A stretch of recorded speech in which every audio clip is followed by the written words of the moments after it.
Magandang umaga po sa ating lahat. Maraming magandang. So sa umaga po ito, ang ating pong mga aasahan sa ating pong gawain ay tayo po ay magkakaroon ng pagbabasa ng salita ng Panginoon na papangunahan ko ni Kuya George.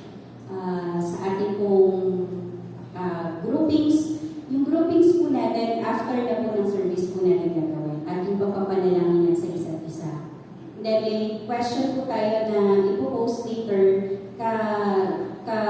related po dun sa ating pong mapapakinggan na turo mula kay Pastor Edgar.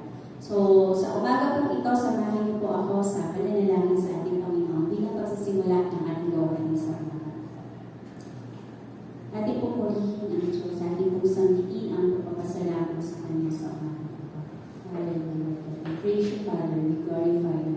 Purihin ka aming Diyos na dakila, Diyos ng pag-ibig, Diyos na tapat. Salamat, Panginoon, sa iyong kabutihan sa buhay ng bawat isa sa amin. Salamat sa pag-ibig mo na hindi nagmamalim.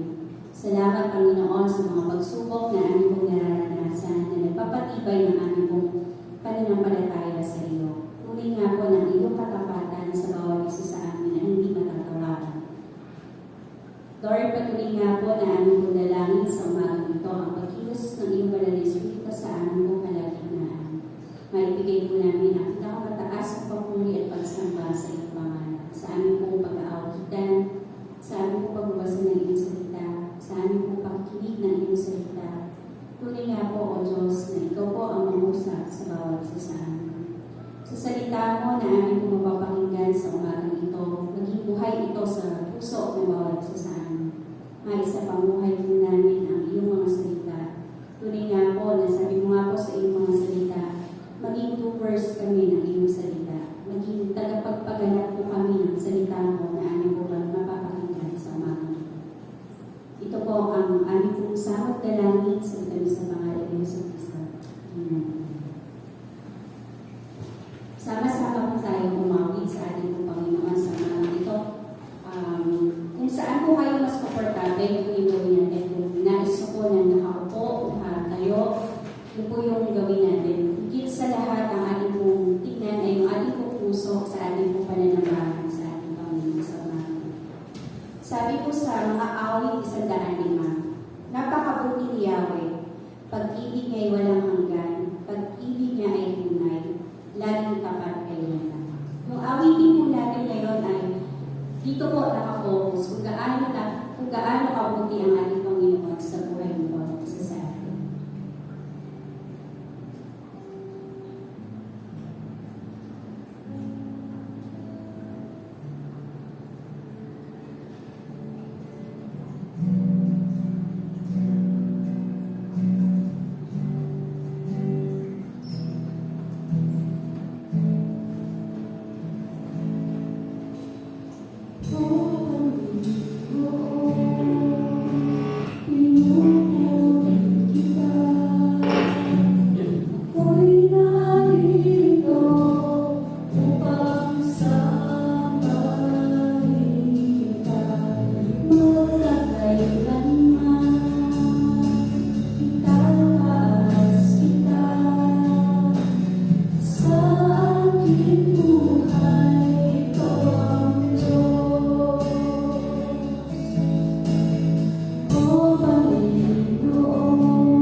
pag-ibig mong tunay, karangalan na huli, sa'yo lamang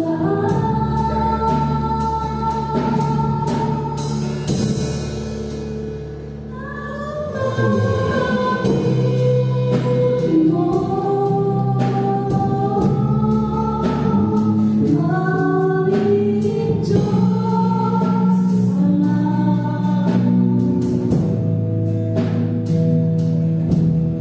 Iyong ikalulungan aming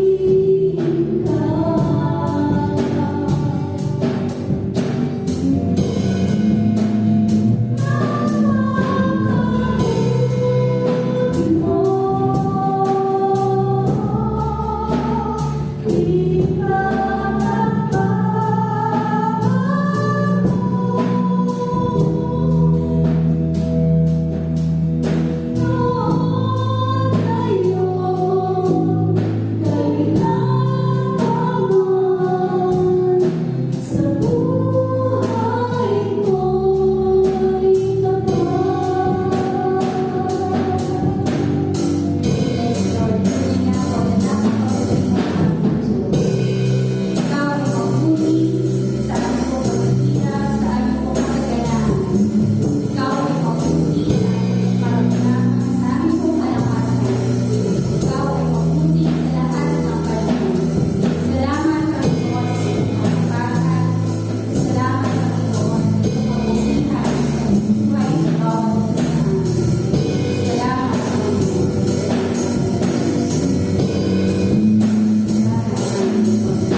Ikaw ay karapat-dapat sa kabubuhan.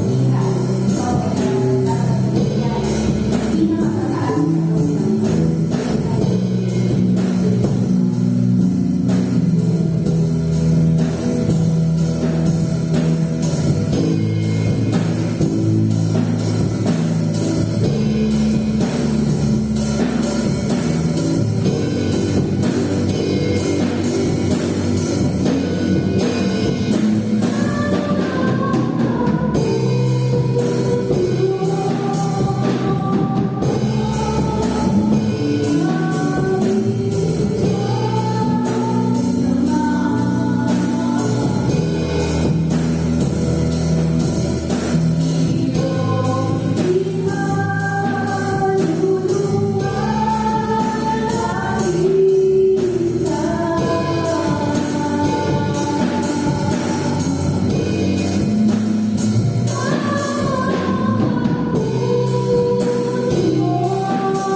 kabubuhan.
mula sa aklat ng mga awit 139 verses 1 to 12. Awit 139 verses 1 to 12. Ako'y iyong sinisiyasat, batid mo ang aking buhay. Ang lahat kong lihim, Yahweh, ay tiyak mong nalalaman. Ang lahat ng gawain ko sa iyo ay hindi lingid. Kahit ikaw ay malayo, batid mo ang aking isip. Ako ang iyong nakikita, gumagawa o hindi man. Ang lahat ng gawain ko'y bawang iyong nalalaman. Di pa ako umiimik, yaong aking sasabihin, alam mo na ang lahat ng iyo. Lahat ay hindi malilihim. Ika'y laging kapiling ko, katabi ko oras-oras. Ang likas mong kalakasan, ang sa akin nag-iingat. Nagtataka ang aking sarili, alam mo ang aking buhay. Di ko kayang unawain iyong karunungan. Saan ako nagpupunta upang ako'y makatakas? Sa iyo bang espiritu, ako ba'y makakaiwas? Kung langit ang pupuntahan ko, tiyak na naroon ka. Sa daigdig ng mga batay, humimlay, man ako'y hindi din ang kasama. Ikaw din ang kasama. Kung ako ay makalibad, umiwas na sa pasilangan. O kaya ang tirahan ko ay ang duluhan ng kanluran. Tiyak ikaw ay naroon upang ako'y pangunahan. Magtatagpo kita roon upang ako ay tulungan. Kung ang aking pagtaguan ay ang dilim na pusiki. Pagdiliming parang gabi ang liwanag sa paligid. Maging itong kadiliman sa iyo ay hindi dilim, at sa iyo yung gabi parang araw na manginig. Madilim at maliwanag sa iyo ay pareho. Ito po ang salita ng Diyos.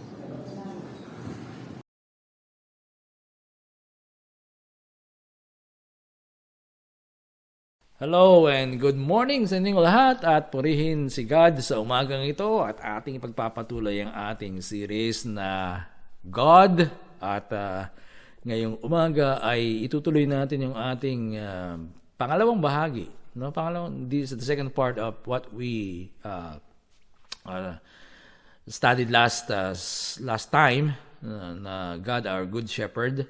So last time ay tinalakay natin yung God our Good Shepherd part 1 at ngayon ay yung part 2. Hindi ko intensyon na talakayin yung buong Psalm 23, no? Kinukuha ko lang yung ibang mga talata dito o prinsipyo dito na magagamit natin para makita natin yung pagiging good shepherd ni God sa atin. Bagamat ang Psalm 23 ay isa sa pinakamagandang awit. No? Actually, paborito yung awit ko to. Elementary pa lang ako, kabisado ko na to sa King James Version. Grade 5 pa lang ako, kabisado na tong Psalm 23 dahil pinamemorize sa amin yan. At hindi ko nakakalimutan yan. Ang Psalm 23 ay isang napakagandang awit na tumutukoy kay God bilang ating shepherd na siya ang talagang pupuno sa ating buhay, sa ating kaluluwa, no? Sa ating buhay mismo. Siya ang mag-aakay sa atin. Yun ang ibig sabihin ng Psalm 23. Na hindi tayo magkukulang. Hindi tayo magkukulang ng anumang bagay na makikinabang ang ating kaluluwa. At nung nakaraan nga, sabi natin na hindi tayo magkukulang sa pagkabusog o sa pagkasapat sapagkat si God ang ating shepherd. Sinabi rin natin na hindi tayo magkukulang sa katahimikan o kapayapaan dahil siya ay ang ating shepherd na nag-aakay sa atin sa quiet waters o matahimik na batisan. At naisip ko, no, ang buhay nyo ay walang katahimikan, laging magulo, laging maingay. Lagi ko si God hindi nyo shepherd, no? Dahil si God bilang shepherd, inaakay niya tayo doon sa matahimik na batisan. Quiet waters. Inaakay niya tayo sa matahimik na lugar. Ginagawa niyang tahimik ang ating kapaligiran. Doon niya tayo gustong dalhin, no? Kasi doon niya tayo kinakatagpo eh. Doon nakakapag-concentrate yung ating isipan kapag mayroong katahimikan. Pero pag tayo ay gumitna na sa kaguluhan, no? Sa mga kaabalahan, sa kaingayan, walang katahimikan, walang kapayapaan. Kaya nga pag nagre-retreat ang mga Kristiyano, pumupunta sila sa mga lugar na tahimik. Meron ba kayo nakikita ng nag-retreat na grupo ng mga Kristiyano sa gitna ng Manila? Sa Manila mismo, pinaka-busy na lugar. Di ba yun? Wala. Kasi gusto natin na ang ating kaluluwa ay makaranas ng katahimikan. At yun din ang gusto ni God sa atin, nabigyan tayo ng katahimikan. Kaya nga inaakay niya tayo sa matahimik na batisan o sa matahimik na lugar. Because He is our shepherd. So, kapag si God ang ating shepherd, hindi tayo magkukulang ng anuman, hindi tayo magkukulang ng kabusugan, kasapatan, hindi tayo magkukulang ng kapayapaan at katahimikan. At itutuloy natin kung ano pa yung mga pakinabang ng ating kaluluwa, no, na hindi tayo magkukulang kapag si God ang ating shepherd. Pero bago yan, tayo muna ay manalangin. Lord, sa umagang ito, salamat po ng marami dahil ikaw ang aming pastol. Salamat dahil alam mo ang aming pangangailangan at nakikita mo ang puso ng bawat isa sa amin. Alam mo rin, Panginoon, ang mga karaingan namin. Alam mo kung saan kami dapat gamutin. Alam mo kung saan kami dapat hipuin. And we thank you dahil alam mo ang lahat ng iyan. At bilang pastol namin, Panginoon, ikaw ang bibigay ng kagalingan. Ikaw ang bibigay sa amin, Panginoon, ng lunas sa lahat ng ito. Lord, yakapin mo ang bawat isa ngayong umaga. Ipadama mo sa kanila na ikaw ang isang mabuting pastol. Salamat, Lord, dahil iyan ay gagawin mo. Thank you, Father God, sa umagang ito, sa pangalan ni Jesus. Amen. So, saan pa tayo hindi magkukulang kapag si God ang ating shepherd? Hindi tayo magkukulang sa buhay mismo. Sa buhay mismo. Sabi niya doon sa verse 2, sa verse 3, panibagong kalakasan, ako'y kanyang binibigyan. Yun ang sinabi doon sa ang salita ng Diyos version sa Tagalog, no? Pero ang sabi ang Biblia 2001, ang sabi doon, pinanunumbalik niya ang aking kaluluwa. Pinanunumbalik niya ang aking kaluluwa. Inaakay niya ako sa mga landas ng katwiran, alang-alang sa kanyang pangalan. Sa NRSV, ang sabi, He restores my soul. At may footnote doon sa soul. Nang ibig sabihin ay life. No? Sa madaling sabi, pinapanumbalik niya ang aking buhay. He restores my life. Ibinabalik niya ang aking buhay. No, hindi ito nangangahulugan na ang isang pastol, kapag may namatay na tupa, binabalik niya yung buhay. Hindi ganun yun. No? Sa halip, ito ay nagpapakita o nagpipinta ng isang larawan na ang ibig sabihin lamang ay yung pangangalaga ng pastol sa kanyang tupa kapag sila ay nananamlay o walang gana. Binabalik niya yung kanilang buhay. Yun eh. Yun ang kailangan natin, yung pagbabalik ng ating buhay. No? Binabalik niya yung ating buhay na nawala. Kapag tayo ay naligaw o nalihis ng landas. Naranasan niyo na ba na manamlay spiritually? Yung talagang nawalan kayo ng gana kay God? At tila ba nawalan ng diwa ang inyong buhay spiritual? Yung tipong ayaw mo nang gumawa ng mga bagay na spiritual at wala ka ng gana sa mga bagay na spiritual, wala ka ng gana kay God. Nasa church kayo pero wala kayong gana kay God mismo. Meron kayong Biblia pero wala kayong ganang magbasa. Nakakapanood kayo ng Christian videos pero wala kayong ganang intindihin yun. So wala talaga yung gana, nawala yung buhay mismo. Yun ang ibig sabihin nun. Yung kaluluwa, yung buhay mismo. At itong bagay na yan, nagpapakita yan ng matamlay na spiritual life. No? Walang gana yung buhay spiritual. At iyan ay nangyayari um, sa ilang tupa ni God. Ha? Ang iba sa inyo, ako mismo, nakaranas ng ganyan, no? Na talagang mawalan ka ng gana. Pero yun nga, dahil siya yung shepherd, pinapanumbalik niya yung buhay. Yung kaluluwa. Ulitin ko sa inyo, yung kaluluwa ay buhay. Hindi ito yung kaluluwa, hindi ito yung pag namatay na, dumadalaw yung kaluluwa sa bahay. Hindi yun, no? Yung kaluluwa mismo, yung buhay mismo. Yung kaluluwa, yung buhay mismo yun. Kahalintulad yan, ang sinabi ni Jesus doon sa Matthew chapter 16, verse 26. Ang sabi niya, ano ba ang mapapala ng tao kung mapasakan niya man ang lahat ng bagay sa mundo, pero mapapahamak naman ang kanyang buhay? Pansinin niyo, buhay ang ginamit. Sa ibang translation, ang ginamit ay kaluluwa. No? May maibabayad ba siya para mabawi niya ang kanyang buhay? So, anong sinasabi ni Jesus dito? Yung salitang mapahamak, kadalasan, mali ang interpretasyon dito ng mga Kristiyano. Ang iniisip agad ay pagpunta sa impyerno. Maling interpretasyon ng mga Kristiyano yun na yung mapahamak ay impyerno. Dahil Dahil doon sa soul, doon sa paggamit ng kaluluwa. Ano ba ang mapapala ng tao kung mapasakan niya man ang lahat ng bagay sa mundo pero mapahamak naman ang kanyang kaluluwa? Kaya pag ganun ang nasa isipan natin, kaluluwa, mapahamak, impyerno. Pero hindi yun ang sinasabi ni Lord dito. Hindi yun ang sinasabi ni Jesus. Ito ay tumutukoy sa diwa ng buhay mismo. Sinasabi dito ni Jesus na mayroong mga tao na sa kabila ng kanilang kayamanan, sa kabila na meron sila ng lahat ng bagay, sobra-sobrang pera, 3, 5, ang kotse, malaki ang lupain, sa kabila na meron silang ganyan, wala yung buhay. Wala yung diwa ng buhay mismo.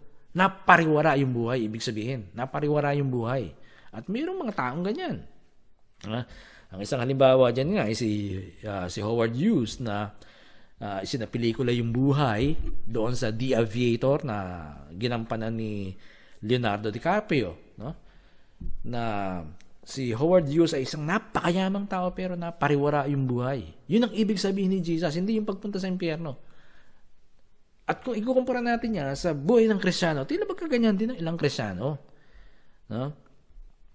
Na sa kabila na sila ay nasa church naman, mayroong Biblia, leather bound pa, gold edge pa yung Bible nila. Sa church nila talagang maganda naman ang church. Auditorium, air-conditioned. Sa lahat ng ganyan, merong lahat. Sabihin natin kung pangangailangan sa Christian life, meron. May mga gamit. Maawit ng victory songs every Sunday.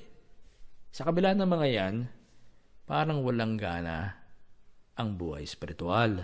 Yun yung sinasabi dito sa Psalm 23 na ibinabalik ni God bilang shepherd, bilang good shepherd. Yun ang gusto niyang ibalik kapag naranasan mo yan. At itong mga Kristiyanong nakakaranas ng ganyan, sila yung mga lumilihis ng landas. Sila yung gumagala, humihiwalay doon sa pastol. Humihiwalay kay God, kaya nakakaranas sila ng ganyan. Nandun yung activity, pero walang buhay. Gumagawa na ganito sa church. Song leader, nagigitara, nagda-drums, lahat, handon, nagpipreach. Pero wala yung buhay. Nawala sa landas. Kasi, marahil, yung isang paa nakatapak sa kaharian ng kaliwanagan, yung isang paa nakatapak sa kaharian ng kadiliman. Kaya nagkaganon. Nawawala sa landas. Pero dahil si God ay isang good shepherd, inaakay niya yung mga ganong tupa, hinahaplos niya para ibalik sila sa tamang landas. Sabi ni David, inaakay niya ako sa mga landas ng katuwiran, landas ng katuwiran, alang-alang sa kanyang pangalan. At paano tayo inaakay pabalik ni God sa kanya? paano niya nire-restore yung ating life, yung ating buhay? Siyempre, tatawagin niya tayo. Kakausapin niya tayo. Ganun naman ang ginagawa ng mga pastol sa mga tupa, di ba? Pag nalilihis ng landas yung tupa niya, tinatawag niya. Minsan yung pastol sumisipol at pag narinig ng tupa yung sipol, sila ilalapit sa kanya. Yung iba naman may dala silang bell o kililing. Iba yung tililing, iba yung kililing, no? Pag narinig yun ng mga tupa, lalapit sila sa pastol. Si God naman nangungusap sa atin. Nangungusap sa puso natin, nangungusap sa ating isipan at sa iba't ibang paraan. Maaring ito ay sa pamamagitan ng isang Kristiyanong malapit din kay God. Pag nakausap mo yung Kristiyano na yun at nagsabi sa iyo ng mga bagay na tungkol kay God, nadadama mo na mayroong panawagan si God sa iyo. O kaya naman sa pamamagitan ng mga narinig nating pagtuturo. No? Pag nakarinig ka ng pagtuturo patungkol sa pagbabalik loob kay God o kaya ay pagbalik sa tamang landas, naririnig mo yung tinig niya, yun ang isang paraan ni God para ikaw ay pag-usapan niya. O kaya naman ay sa pamamagitan mismo ng Holy Spirit. Ang Holy Spirit ay nakikipag-usap sa iyo. Maging sa pangyayari sa mga buhay natin, si God ay pwedeng mangusap sa atin para tayo ay ibalik sa Kanya. No? Para panumbalikin yung ating buhay. Mga pangyayari sa ating paligid. Itong pandemyang ito, ito isang pangungusap ni God para sa maraming Kristiyano na magbalik sa Kanya. No? Pwedeng mangusap si God sa mga bagay na ito. At totoo na mayroong mga Kristiyano na nagbalik loob kay God. Ang problema, meron din mga Kristiyano na lumayo kay God, nawalan ng gana, nasanay ng hindi pumupunta sa church, kaya yun na, tinuloy-tuloy na nila, lalong nawala. Pero, mayroong paraan din si God ng pagtawag sa kanila. Kaya lang, kailangan makinig. Kailangan lang ay dinggin yung tinig ni God na tumatawag sa atin sa pamamagitan ng mga bagay na yan.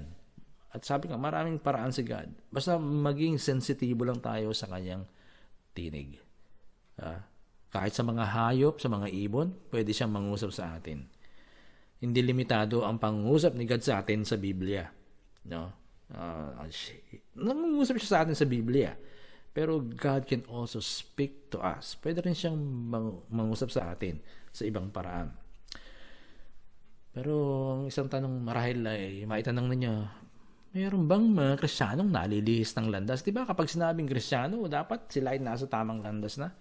Mayroon bang mga Kristiyanong nalilihis ng landas? Marami actually. Sabi ko nga, mayroon mga tupa na pasaway, naggagala. O kaya lumalayo sa pangunguna ng pastol. Kaya nalilihis ng landas. Imbis na pakinggan nila yung tinig ni God, gumagala sila. Imbis na sumunod sila sa pastol, nanginginain sila sa kaharian ng kadiliman, kaya nawawala sila. Sumasideline sa kaharian ng kadiliman. Nakakakain tuloy ng nakalalasong damo, kaya ayun. Pero dahil si God ay shepherd, mabuting pastol, ibinabalik niya sila sa Kanya. At yun ang gusto ni God. At kung kayo man ay nakakaranas ng Kanya, nandito kayo sa church, pero wala kayong gana, pakinggan yung tinig ni God. At kung meron kayong dapat na gawin, mga hakbang na dapat gawin para higit pang mapalapit kay God, gawin niyo yun. Huwag niyo hayaan na wala kayong gana. Hindi porke nasa church, okay. Ang buhay spiritual ng isang Kristiyano. Saan pa tayo hindi magkukulang kapag si God ang shepherd natin? Hindi tayo magkukulang sa lakas ng loob o sa tapang. Sa verse 4, ang sabi ni David, kahit duman ako sa pinakamadilim na libis, hindi ako matatakot dahil kayo ay aking kasama, sabi ni David. Dahil kayo ay aking kasama. I will fear no evil, for you are with me. Wala akong katatakutang kasamaan sapagkat ikaw ay kasama ko. Sa paglalakbay natin sa mundong ito, hindi tayo laging lalakad sa maliwanag na kalsada. Ang kalsadang lalakaran natin, hindi laging merong poste na may ilaw. Minsan lalakad tayo at magagawi tayo sa madidilim na lambak o libis. Nung bata pa ako, ang libis ay talagang napakadilim. Yung libis, no? Itong libis. Napakadilim nito paggabi. Walang posting, may ilaw dito. Puro puno. Puno ng kawayan, puno ng sampalok, puno ng kaimito, puno ng bayabas. Inaunahan niya, walang poste na may ilaw. Talagang madilim paggabi. Hindi katulad doon sa kabilang highway na ang tawag namin noon ay ibabaw, doon sa bahay, sa lugar ng mga lolo ko, no? Sa may eskwelahan, sa Besa. Nung panahon na yon, ng mga bata pa kami, sa tapat ng bahay ng lola ko mismo, may poste na may ilaw. At natatandaan ko kapag gabi na, no? Pag doon ako natutulog, kami magpipinsan, pinsan ni nanay ko, yung mga pinsan ko, nakakapagkwentuhan kami sa ilalim ng poste dahil may ilaw, maliwanag. Okay naman, nakakapaglaro kami ng harangan taga sa ilalim ng posting may ilaw. At yung ilaw din sa poste na yon, yun ang nagsisilbing liwanag sa kwarto doon sa itaas ng bahay ng lolo ko, na kung saan doon kami natutulog, no? So ibig sabihin, may liwanag doon sa kabilang highway, sa may sa ibabaw, no? Yung tawag namin noon. Hindi katulad sa libis. Sa libis, talagang napakadilim, no? Kailangan mo laging gagamit ng flashlight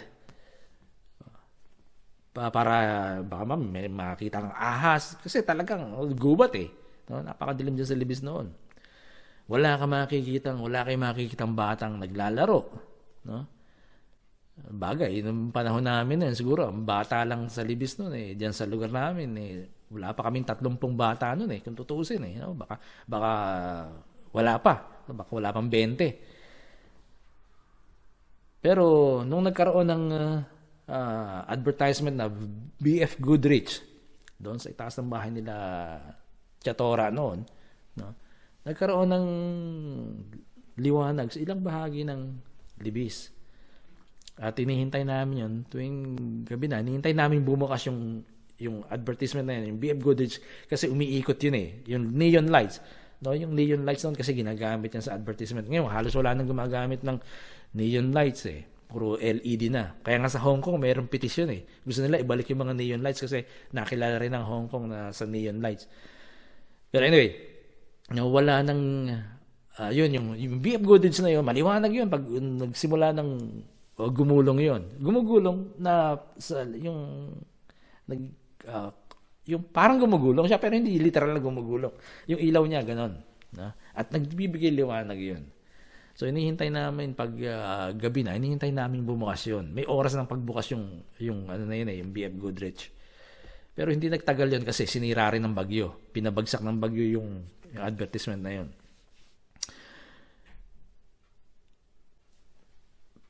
Pero tayong mga Kristiyano, no? Lalakad tayo sa madilim na libis, madilim na lambak ng buhay natin. Pero kahit tayo lumakad doon, sabi ni David, hindi ako matatakot dahil kasama kita. Kapag kasama natin si God at kilala natin si God, hindi tayo matatakot. Pero kapag alam lang natin yung mga verses na yon, katulad ng hindi ko kayo pababayaan ni iwan man. Kapag kabisado lang natin yon, pero hindi natin kilala si God, hindi natin kilala kung sino yung nagsabi na yon, yung verse na yon, baka makaranas pa rin tayo ng talagang sobrang takot. Kapag nadaan tayo sa madidilim na libis o lambak ng buhay natin.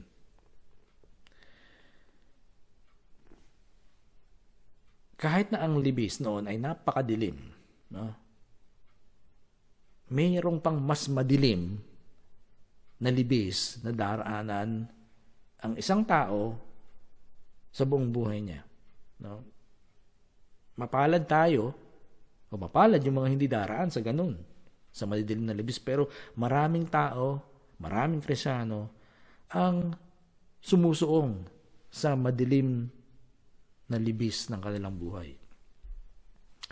Nariyan ang mga sakit na nagbabanta sa kanilang buhay. Mga karamdamang maaring kumitil ng kanilang buhay. Nariyan ang pagkawala ng trabaho, pagbagsak ng negosyo, pagkawala ng mahal sa buhay, mga sakuna na hindi mo inaasahan, mga kalamidad na sumisira ng ari-arian o maging ng buhay. Marami pang iba. Yan ang madidilim na libis na maaaring daanan ng isang tao sa kanyang buhay. Pero sa lahat ng ito, makakaasa tayo na si God ay kasama natin. Hindi tayo magkukulang ng tapang o ng lakas ng loob dahil si God ay shepherd natin. Siya ang pastor natin. At dahil kasama natin siya, hindi tayo matatakot kahit dumaan tayo sa pinakamadilim na libis o lambak ng buhay natin.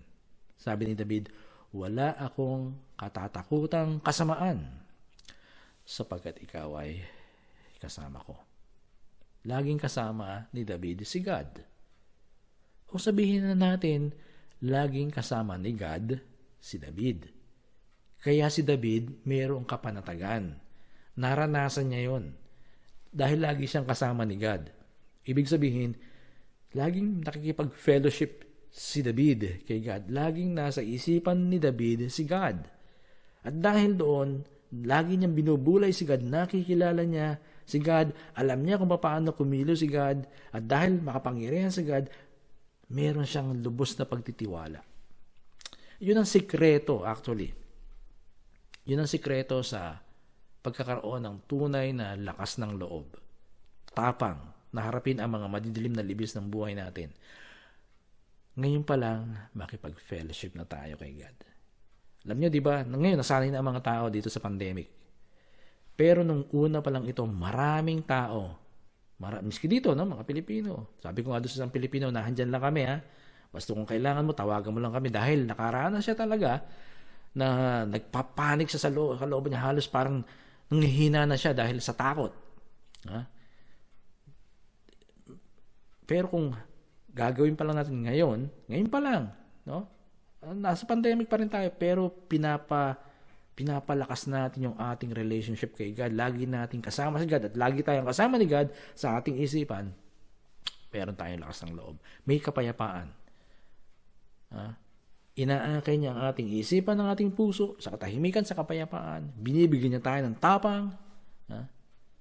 Dahil yun ang kanyang ginagawa sa atin bilang ating pastol.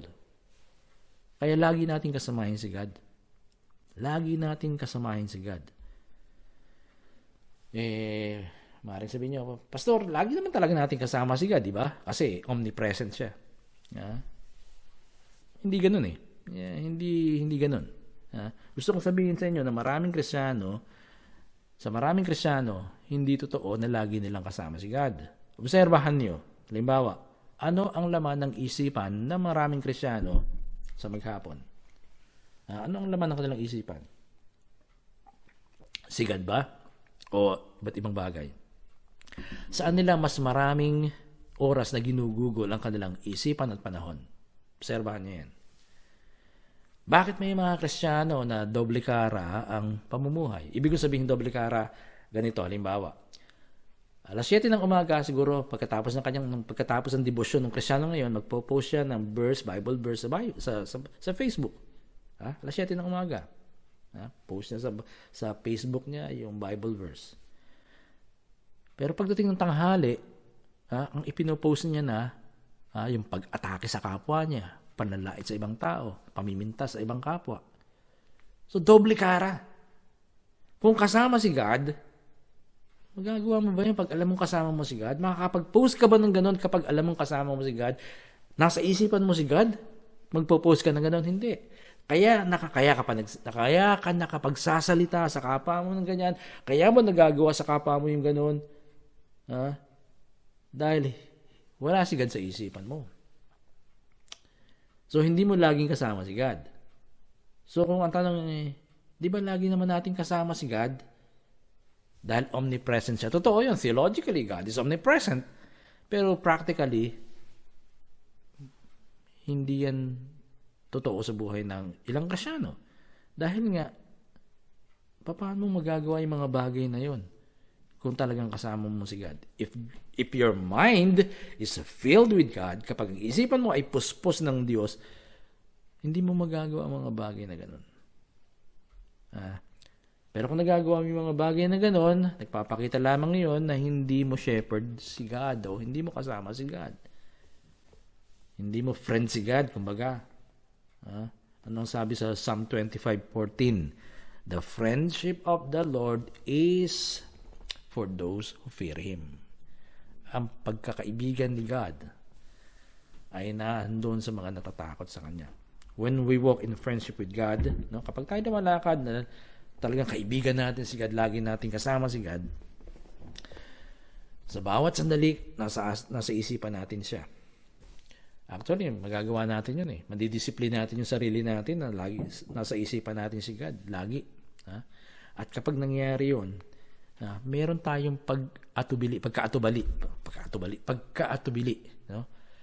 Meron tayong hesitance. Hindi lang hesitance, kundi hindi natin magawa o magsalita ng hindi maganda sa kapwa natin. Dahil nasa isipan natin si God.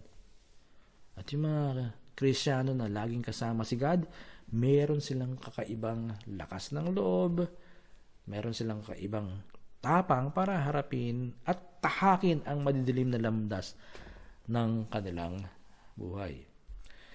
So, basically, ang pagiging pastol ni God sa atin ay nangangahulugan na tayo ay hindi dapat umiba ng landas. Di ba? Kung siya ang ating pastol, sundan natin yung kanyang landas, sundan natin yung kanyang landas na tinatahak. Dapat lagi tayong nakasunod sa kanya at tayo ay laging kasama niya. Paano natin laging kasama si God? Sa isipan natin. Puspusin natin ang ating isipan. Lagyan natin lagi si God sa ating isipan. Kapag ganito ang larawan ng ating relationship kay God, makakaasa tayo na ang kaluluwa natin ay hindi magkukulang ng anumang bagay na makikinabang ito. Dahil yung pagiging shepherd ni God sa atin ay totoong-totoo. Hindi lamang konsepto yun, kundi yun ay isang realidad sa buhay natin. Siya ang magbibigay ng lahat ng pangangailangan ng ating kaluluwa. So, lagyan natin sa ating agenda bilang mga Kristiyano sa araw-araw na sundan si God bilang ating shepherd. Ilagay din natin siya sa ating isipan sa bawat sandali. Pag naranasan natin yun, makikita ninyo, mapapatunayan nyo sa sarili nyo na talaga nga na si God ay shepherd natin. So, ito na yung last topic natin sa series natin na God. At para sa natitira kong 2 linggong pagtuturo sa inyo sa March, March 14 at saka 7 and 21. March 7 and 21. O kaya naman, ay i-request ko kay Emil na siya ang magturo next Sunday, March 7. And then, ako na ang huling 3 linggo. So, 3 linggo. Tatalakayin natin. Kung papayag si Emil, 3 linggo. Then, tatalakayin natin ang tungkol sa kaligtasan. Yamang papasok tayo sa mahal na araw. Gandang pag-usapan natin yun. So, makikita natin, malalaman yan sa susunod na linggo. Pag si Emil ang nagturo sa linggo, ibig sabihin, 3 linggo ako. Pag ako ang nagturo sa linggo, 2 linggo na lang ako. Depende na lang kung busy si Emil o may gagawin siya sa Sunday. Kung hindi siya pwede, so ako magtuturo sa Sunday. Pero, so yun ang last topic natin sa Sunday, sa series natin na God. At hopefully ay naging blessing sa inyo yung series na yan at makilala pa natin si God sa pamamagitan niya. Alam ko marami pang dapat pag-usapan, maraming talakayin, marami pang dapat talakayin na paksa patungkol kay God. Pero ang mahalaga ay maging totoo siya sa puso natin. At malagay siya lagi sa isipan natin. Maranasan natin siya sa buhay natin. So tayo manalangin. Lord, sa tanghaling ito, salamat po ng marami na ikaw ang aming Diyos. Salamat ng marami na ikaw ay mapagmahal. Salamat ng marami dahil hindi ka basta-basta at agad-agad nagagalit sa amin kahit kami nagkukulang. Salamat ng marami sapagkat mas gusto mo kaming haplusin kaysa sa pagalitan. Mas gusto mo kaming ibalik sa iyo kaysa ang parusahan. Lord, you are a God of love. At pinakita mo sa amin yan sa pamamagitan ni Kristo, sa pamamagitan ng krus mismo.